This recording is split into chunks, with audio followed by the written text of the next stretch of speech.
Japanese woodblock printing is highly versatile, and you can use a variety of plywood or solid wood as long as the surface is absorbent and not treated with varnish or paint.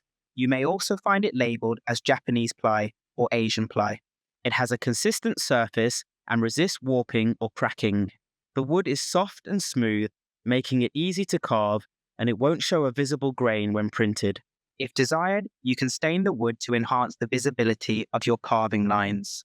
To do this, create a diluted mixture of watercolour paint, avoid anything too dark or intense, brush it evenly over the wood, and allow it to dry.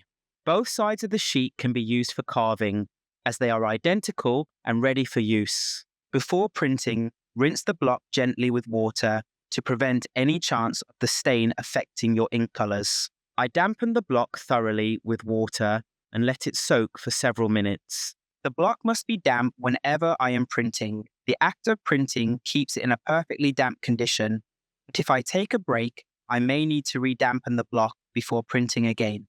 The Hangi-to knife is used to cut Japanese wood blocks ready for printing. It is the knife used by the master carver to make the first cut, outlining the block. The Hangi-to knife should fit comfortably in your hand, with your thumb resting on top of the handle while the blade extends below. Your non-dominant hand can help stabilize the tool and secure the wood while you carve. To begin carving, position the tip of the Hangi-to knife at an easy starting point on your design, inserting it about 1 to 2 millimeters into the wood. If you are using sheena ply, aim to cut down to the layer of ply just underneath the top layer. You'll find out if the depth is correct once you start clearing out the wood around your first cut. You'll quickly get a feel for the cutting depth after cutting a couple of blocks.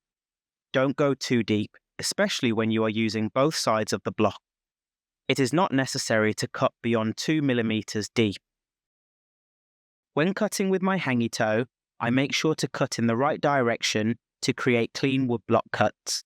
I always remember that the area to be printed must lie under my hand as I cut, ensuring that I move in the correct direction. If I'm ever unsure, I exaggerate the tilt of my hand and check the tip of my blade. If the tip points away from the block's outline into the rest of the wood, I know I'm cutting correctly.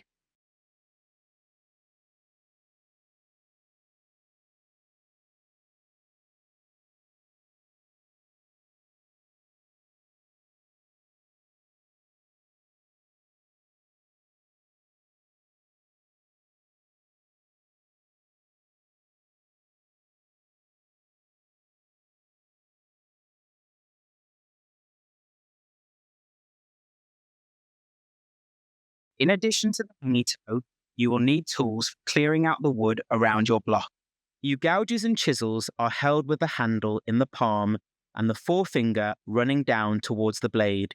They cut on the push away from your body. The purpose of me cutting away a layer of wood to make a trench around my design was to provide a wide enough area of lower wood to accommodate the excess paint from the printing brush whilst I ink the block. Your trench needs to completely encircle the block, except where the block is on the edge of your wood.